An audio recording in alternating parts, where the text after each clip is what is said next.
Hi friends, welcome to కొత్తగా చందమామ కథలు. ఈరోజు మనం నావికుడు సింధుబాద్ చేసిన వినూత్న సముద్ర సాహసయానం గురించి తెలుసుకుందాం. పూర్వం సింధుబాద్ అనే ఒక నావికుడు బాగ్దాద్ నగరంలో నివసిస్తూ ఉండేవాడు. అతను ఎంతో గొప్ప ధనవంతుడు. సముద్రం పైన తిరిగి వ్యాపారాలు చేసి సాహసాలు చేసి ఎంతో ధనాన్ని సంపాదించాడు. ఆయనకి నెమ్మదిగా వయసు కూడా పైన పడుతోంది. ఇంటి పట్టున ఉండాలనిపిస్తుంది తప్ప ఏళ్ల తరబడి దేశం కాని దేశాలలో ఉండడానికి అతని మనసు ఇష్టపడడం లేదు. దీంతో ఇక అతను సముద్రయానాలు చేయడం నిలిపివేయాలి అనుకున్నాడు. ఒక జన్మకి పడ్డన్ని కష్టాలు పడ్డాను, ఇక చాలు. బాగ్దాద్ నగరం మొత్తంలో నాకంటే ధనికుడు లేడు. ఖలీఫా కూడా నన్ను అప్పుడప్పుడు పిలిపించి నా అనుభవాలు వింటుంటాడు అని సింధుబాద్ అనుకున్నాడు. ఇకపై సముద్రయానాలు అసలు చేయకూడదని గట్టిగా తీర్మానించుకున్నాడు. ఒకనాడు ఇలాగే హారూన్ అల్ రషీద్ సింధుబాద్ను పిలిపించాడు. సింధుబాద్ తన సముద్రయానాల కథలు చెప్పడానికి సిద్ధమవుతూ ఉండగా ఆయన సింధుబాద్తో, సింధుబాద్, ఇథియోపియా రాజుకు నేను సమాధానం రాశాను. ఆయనకు కూడా కొన్ని కానుకలు నేను సిద్ధం చేశాను. వీటిని ఆయనకు నీ అంతట నువ్వే స్వయంగా చేర్చాలి. ఎందుకంటే అక్కడికి దారి నీకు తెలిసినట్టు మరొకరికి తెలియదు. అదీకాక నిన్ను మళ్ళీ చూసి ఆయన సంతోషిస్తాడు కూడా. దీనికోసం నువ్వు ఇవాళే ప్రయాణం కావలసి ఉంటుంది. మన జవాబు కోసం ఆ రాజు వేచి ఉండేలా చేయడం ఏమాత్రం భావ్యం కాదు అన్నాడు. సింధుబాద్కు కళ్ళలో మసకలైనట్టయింది. కంగారులో పడిపోయాడు. కానీ ఖలీఫాకు కోపం వచ్చి పడుతుందని తన భావాలను అణిచిపెట్టుకొని ప్రయాణానికి సిద్ధంగా ఉన్నానని చెప్పాడు. ఆయన సింధుబాద్కు దారి భత్యం కింద 10,000 దినారాలిచ్చాడు. తాను స్వయంగా ఇథియోపియా రాజుకు రాసిన జాబు, ఆయనకు అందజేయవలసిన బహుమానాలు పరంచేశాడు. వీటిలో ఒక ఎర్ర మఖమల్ పరుపు, మరి 2 వేరే రంగుల మెత్తలు, 100 తానుల సిల్కు, తెల్లటి కురువింద రత్నాలతో మలిచిన ఒక కూజ, మేలైన అరబ్బీ గుర్రాలు కూడా ఉన్నాయి.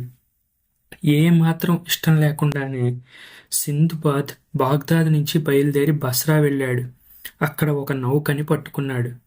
2 మాసాల పాటు సముద్రయానం చేసి ఎన్నో కష్టాలు పడి ఇథియోపియా రాజుండే దీవికి చేరుకున్నాడు. ఖలీఫా ఇచ్చిన జాబు, బహుమతులు ఆయనకు అందచేశాడు. ఆ రాజు ఖలీఫా ఔదార్యాన్ని ఎంతగానో మెచ్చుకున్నాడు.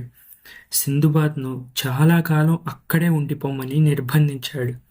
కానీ సింధుబాద్ అక్కడ కొద్ది రోజులు మాత్రమే ఉండి తర్వాత ఆయన వద్ద మళ్ళీ సెలవు పుచ్చుకొని ఆయన మళ్ళీ ఇచ్చిన బహుమానాలతో తిరిగి నౌకలో ఎక్కి బస్రాకు బయలుదేరాడు. గాలి అనుకూలంగా ఉండడం చేత తిరుగు ప్రయాణం చాలా సుఖంగా సాగింది. దారిలో సీన్ దీవిలో వర్తకులు క్రయ విక్రయాలు చేశారు. ఆ దీవిని వదిలిన వారం రోజుల అనంతరం ఒకనాడు పెద్ద వాన పడింది. వారి సరుకుల బేళ్లు తడిసిపోతాయని వాటిపై కాన్వాసు కప్పి ప్రయాణికులందరూ దేవుణ్ణి స్మరించారు. ఈ లోపల సరంగు తెరచాప స్తంభం ఎక్కి చాలాసేపు అన్ని వైపులా పరికించి చూశాడు. ఆయన కిందకి దిగి వచ్చేసరికి ముఖం పూర్తిగా పాలిపోయి ఉంది. ఆయన సింధుబాద్ కేసి అతని తోటి వ్యాపారుల కేసి నిర్జీవంగా చూసి నిశ్శబ్దంగా గెడ్డంగిక్కోసాగాడు. సింధుబాద్ తదితరులందరూ ఆయన దగ్గరికి పరిగెత్తారు. ఏంటేంటి, ఏమైంది, మీరెందుకు ఇలా అయిపోయారు అని అడిగారు. మీరు దేవుణ్ణి ప్రార్థించండి, మనల్ని ఉద్ధరిస్తే ఆయనే ఉద్ధరించాలి, లేదా ఒక శోకం పెట్టి అప్పగింతలు చెప్పుకోండి. ఎందుకంటే మనం ఇప్పటి వరకు దోవ తప్పి ఇంతవరకు ఎవ్వరూ రాని మారుమూల సముద్రంలో వచ్చిపడ్డాం అని అన్నాడు ఓడ సరంగు. తర్వాత ఆయన తన సంచిలో నుంచి డబ్బీ తీసి పొడుం పీల్చి ఒక పుస్తకం తీసి అందులో చూసి, అయ్యో, నేను అనుకున్నదంతా జరిగింది. ఆ కనిపించే తీరం చాలా ప్రమాదకరమైనది. ఆ తీరంపై ఆ తీరాన భయంకరమైన జంతువులు, ఘోర సర్పాలు ఉంటాయి. సముద్రంలో నౌకలను మింగగలిగినంత పెద్ద పెద్ద తిమింగలాలు ఉంటాయి. ఇక్కడ జరుగుతున్న విషయం అంతా నేను మీ అందరికీ చెప్పేశాను. ఇక సెలవు అన్నాడు. ఆయన ముగించాడో లేదో వారి నౌక ఇంత ఎత్తు ఎగిరి మళ్లీ నీటి మీద పడింది. సింధుబాద్ గుండెలు ఆగిపోయినట్టయింది. సముద్రం అంతా తెర్లుతున్నట్టు అనిపించింది. దానికి కారణం 3 తిమింగలాలు. అవి కొండల్లా ఉన్నాయి. సింధుబాద్ నౌకను తరుముకుంటూ వస్తున్నాయి. వాటిలో అన్నిటికంటే పెద్దది తన నోటిని కొండలోయలాగా తెరిచింది. సింధుబాద్ ప్రయాణిస్తున్న నౌకను అందుకుంది. నౌక దాని నోట పడేలోపుగా సింధుబాద్ తెలివిగా వ్యవహరించి సముద్రంలోకి దూకేశాడు. సింధుబాద్ నీటిలో పడిన మరుక్షణం ఆ తిమింగలం నౌకను మింగేసింది. ఆ తర్వాత 3 తిమింగలాలు నీటిలో మునిగి తమ దారిన తాము వెళ్ళిపోయాయి. ఆ తిమింగలం నౌకని కొరికినప్పుడు బయటపడిన ఒక చెక్క మీదకి ఎగబాకి సముద్రంలో చాలాసేపు అటూ ఇటూ కొట్టుకొని చివరికి సింధుబాద్ ఒక దీవి మీదకి వచ్చి పడ్డాడు. ఆ దీవిలో ఫలవృక్షాలున్నాయి. వేగంగా ప్రవహించే ఒక నది కూడా కనిపించింది. ప్రయాణానికి ఈ నదిని ఉపయోగించుకోవాలి అనుకున్నాడు. ఎందుకంటే రత్నాల దీవి నుంచి సింధుబాద్ను రక్షించింది ఇదే. ఈ నది నన్ను రక్షిస్తే సరే సరే, లేకపోతే ఇంతటితో నా కష్టాలన్నీ ఈడేరుతాయి. ఇదే నాకు ఆఖరి ప్రయాణం అవుతుంది అని సింధుబాద్ అనుకున్నాడు. అనుకున్నదే తడవుగా కొన్ని పళ్ళు కోసుకు తిన్నాడు. ఒక చెట్టు కొమ్మలు పోగు చేసి తెప్ప తయారు చేసుకున్నాడు. అది అసలైన అగరు చందనం చెట్టు అని సింధుబాద్కు అప్పుడు తెలియదు. కొమ్మలను కలిపి కట్టడానికి కనీసం తాళ్లైనా లేవు. బలమైన లతలు తెంపుకొచ్చి వాటితో తెప్ప తయారు చేసుకున్నాడు. దాని మీద పళ్ళు పోగు చేసుకున్నాడు. సింధుబాద్ తెప్ప మీద ఎక్కి ఒడ్డు మీద నుంచి తోశాడో లేదో అది బాణంలాగా ప్రవాహాన పడి పరిగెత్తసాగింది. ఆ వేగానికి సింధుబాద్ తల తిరిగి పళ్ళకుప్ప మీద పడిపోయాడు. కొంత దూరం వెళ్ళేసరికి సింధుబాద్కు తెరిపి లేని పెద్ద హోరు వినిపించింది. నది నురగలు కక్కుతూ ప్రవహిస్తుంది. దాని వేగం చెప్పతరం కాదు. ముందుకు చూస్తే కొంత దూరాన నది అకస్మాత్తుగా అయిపోయినట్టు కనబడింది. అక్కడే ఒక పెద్ద జలపాతం ఉన్నట్టు, తనకు వినపడే హోరు దానిదే అయినట్టు, తన తెప్ప శరవేగంతో ఆ జలపాతాన్ని సమీపిస్తున్నట్లు సింధుబాద్ త్రుటిలో గ్రహించగలిగాడు. సింధుబాద్కు ఆయువు మూడింది. జలపాతం వెంటపడేటప్పుడు అతని శరీరం చితికిపోవడం కళ్ళారా చూడడానికి మనసొప్పక తెప్పను గట్టిగా వాటేసుకుని కళ్ళు మూసుకొని పడుకున్నాడు. ఆఖరి క్షణంలో తన మనసు పూర్తిగా భగవంతుడి పైన లగ్నమై ఉంది. సింధుబాద్ తెప్ప జలపాతం అంచుకు వచ్చి ఒరిగింది కూడాను. సరిగ్గా అదే సమయంలో ఆకస్మికంగా అది కదలడం మానేసి అలాగే నిలబడిపోయింది. సింధుబాద్ విస్మయంతో కళ్ళు తెరిచి చూస్తే ఒక పెద్ద వలలో సింధుబాద్ ఆ తెప్ప చెక్కి ఉన్నారు. దాన్ని సింధుబాద్ మీదకి విసిరిన వాళ్ళు ఒడ్డున ఉన్నారు. వాళ్ళు వలను లాక్కొని సింధుబాద్ను అతని తెప్పను ఒడ్డుకు చేర్చారు. సింధుబాద్ కొన ప్రాణంతో చలికి వణుకుతూ ఒడ్డున పడుకొని ఉన్నాడు. తెల్లని గడ్డం గల ఒక వృద్ధుడు సింధుబాద్ను దయగా పలకరించి అతని శరీరం మీద వెచ్చని బట్టలు కప్పాడు. ఆయన సింధుబాద్ శరీరం అంతా మర్దనా చేశాడు. ఆయన చేసిన ఉపచర్యలతో సింధుబాద్కు మళ్లీ కాస్త బలం వచ్చింది. సింధుబాద్ లేచి కూర్చున్నాడు. కాని తన నోట వెంట మాట రాకుండా ఉంది. ముసలాడు సింధుబాద్ను పట్టుకొని స్నానశాలకు నడిపించుకుపోయాడు. అక్కడ చక్కగా స్నానం చేయించాడు. సింధుబాద్ ఒంటికి సుగంధ తైలాలు మర్దన చేయించాడు. తర్వాత సింధుబాద్ను తన ఇంటికి తీసుకుపోయాడు. ఆ ఇంటి వాళ్ళంతా సింధుబాద్ను ఎంతో స్నేహభావంతో ఆదరంగా చూశారు. కూర్చోవడానికి మంచి ఆసనం ఇచ్చారు. తృప్తిగా భోజనం పెట్టారు. తర్వాత ఆ గృహస్థు సింధుబాద్కు ఒక గది చూపాడు. నీకేమైనా కావలిస్తే చూడ్డానికి కొందరు బానిసలను ఉంచి తన పని మీద తాను వెళ్తున్నట్లు చెప్పాడు. ఈ విధంగా 3 రోజులు గడిచాయి. సింధుబాద్ను ముసలివాడు కానీ ఇతరులు కానీ ఒక్క ప్రశ్న కూడా అడగలేదు. కానీ ఈ 3 రోజుల్లో సింధుబాద్ మళ్ళీ ఎప్పటి మనిషి అయ్యాడు. 4వ రోజున వృద్ధుడు సింధుబాద్ దగ్గరికి వచ్చాడు. మీకు ఏ లోపమూ కలగడం లేదు కదా? దేవుడి అనుగ్రహం వల్ల నేను ఆ సమయానికి అక్కడ ఉండి మిమ్మల్ని ఆపద నుంచి కాపాడగలిగాను. ఇంతకీ మీరెవరు, ఎక్కడి నుంచి వస్తున్నారు అన్నాడు. సింధుబాద్ ఆయనకు కృతజ్ఞతాభినందనలు తెలుపుకొని తన కథ యావత్తూ చెప్పాడు. తాను వర్తకుండని, చాలా సముద్రయానాలు చేశానని చెప్పాడు. అయితే 1 గంట సేపు తాను చెప్పిందంతా విని, అయితే నా మాట విను, ఎందుకంటే మీ సరుకు వెంటనే అమ్మేయండి, అది చాలా మేలు రకమైనది, ఇక్కడ దానికి మంచి గిరాకీ కూడా ఉంటుంది అన్నాడు. ఆ మాట విని సింధుబాద్ నిర్ఘాంతపోయాడు. ఆయన ఏ విషయం గురించి మాట్లాడుతున్నాడో సింధుబాద్కు అసలు తెలియనే లేదు. ఎందుకంటే అతను కట్టుబట్టలతో వచ్చిపడ్డాడు.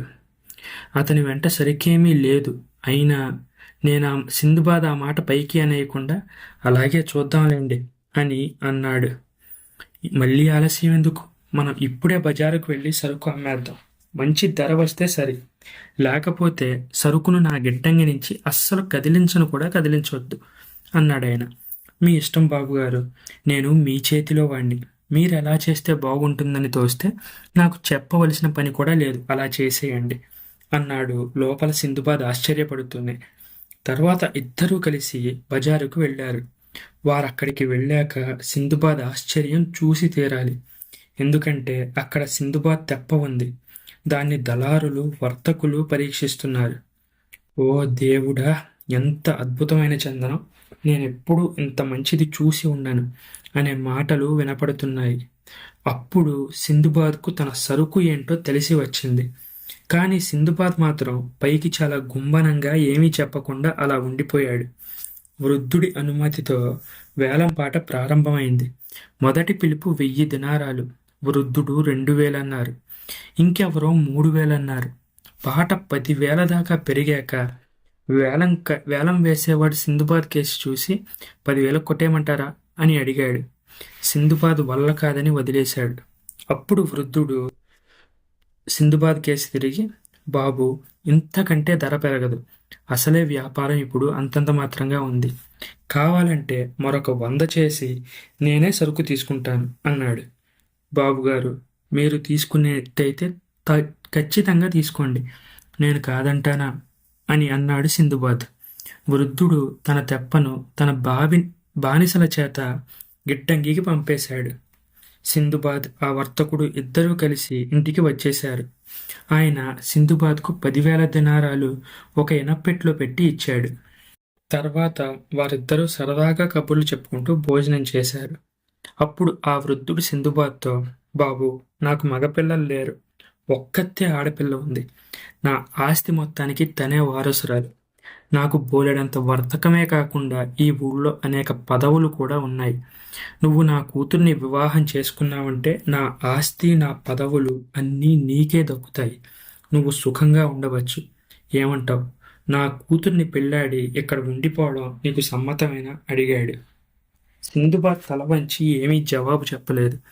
పోనీ కనీసం నా జీవితాంతం వరకైనా ఇక్కడ ఉండు, తరువాత నీ భార్యతో సహా మీ దేశానికి తిరిగి వెళ్ళిపోదు గాని అని షరతుల్లో సడలింపు ఇచ్చాడు వృద్ధుడు.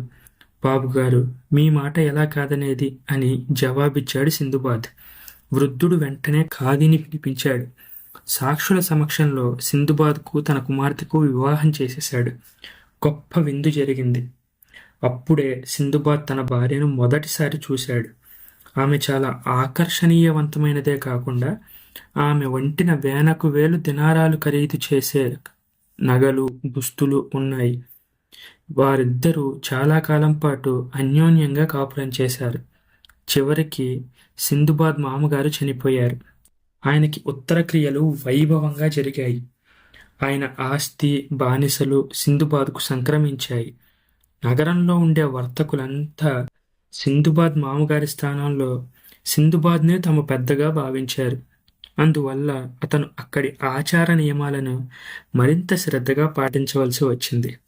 ఏటా వసంత ఋతువులో ఈ నగరంలో ఒక చిత్రమైన ఘటన జరుగుతుందని నాకు తెలియవచ్చింది. ఆ రోజంతా ఇక్కడి పురుషులకు రెక్కలు ఏర్పడతాయట. వారు వాటి సాయంతో ఆకాశంలోకి ఎగిరిపోయి అవి ఉన్నంత వరకు తిరిగి రారట. ఈ రెక్కలు స్త్రీలకు, పక్షులకు మాత్రం మొలవవట. అందుచేత వారు మాత్రం నగరంలోనే ఉండిపోతారు. మొదట ఇది అతని చెవులకు విడ్డూరంగా అనిపించింది. కానీ కాలక్రమాన పరిపాటి అయిపోయింది.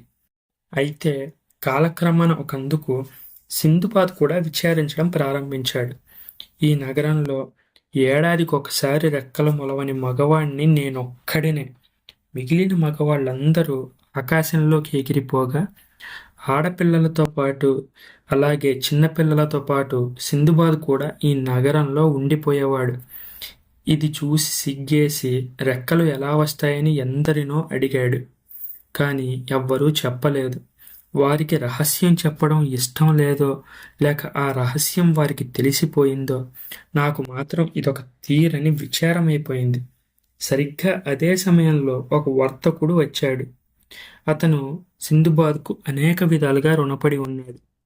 ఒకనాడాయనతో సిందుబాద్ రహస్యంగా, ఏమోయ్, నువ్వు ఎగిరేటప్పుడు నన్ను కూడా తీసుకెళ్ళు, నేను నిన్ను వాటేసుకుంటాను.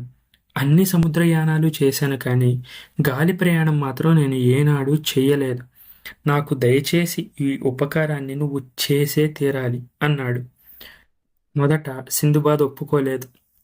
కానీ కొంత ఉబ్బేసినాక సరే అన్నాడు. అంటే బాగా పొగిడాకన్నమాట.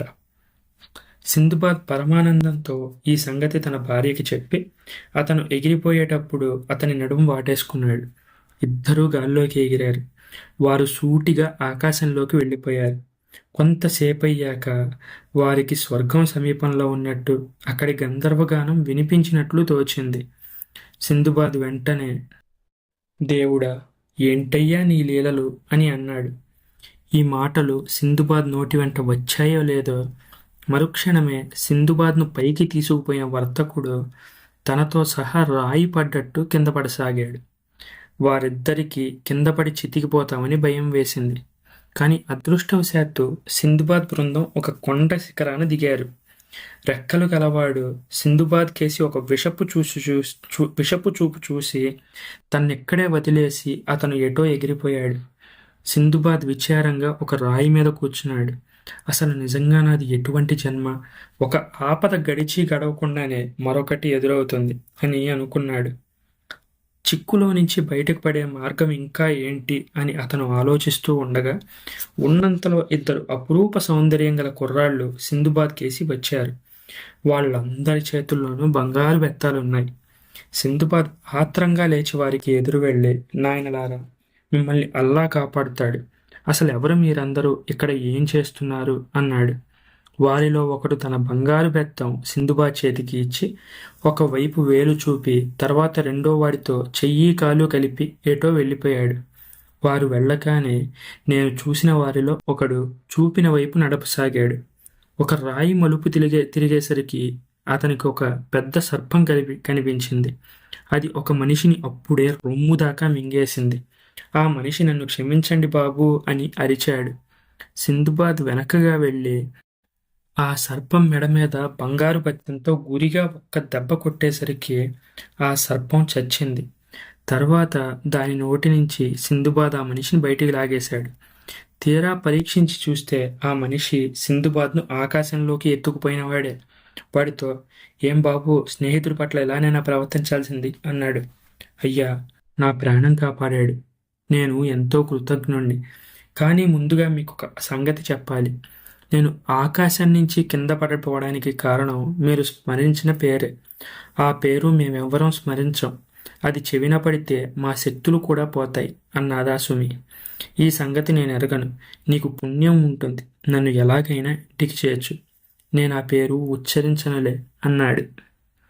సిందుబాద్ను అతను వీపున ఎక్కించుకొని క్షణంలో వారి మిద్దె మీద చేర్చాడు. సిందుబాద్ భార్య తనను మళ్ళీ చూసి చాలా సంతోషించింది. మనం ఈ మనుషుల మధ్య ఉండడం మంచిది కాదు. వీరు మనుషులు కాదు, పిశాచగణాలకు పుట్టినవారు అన్నది.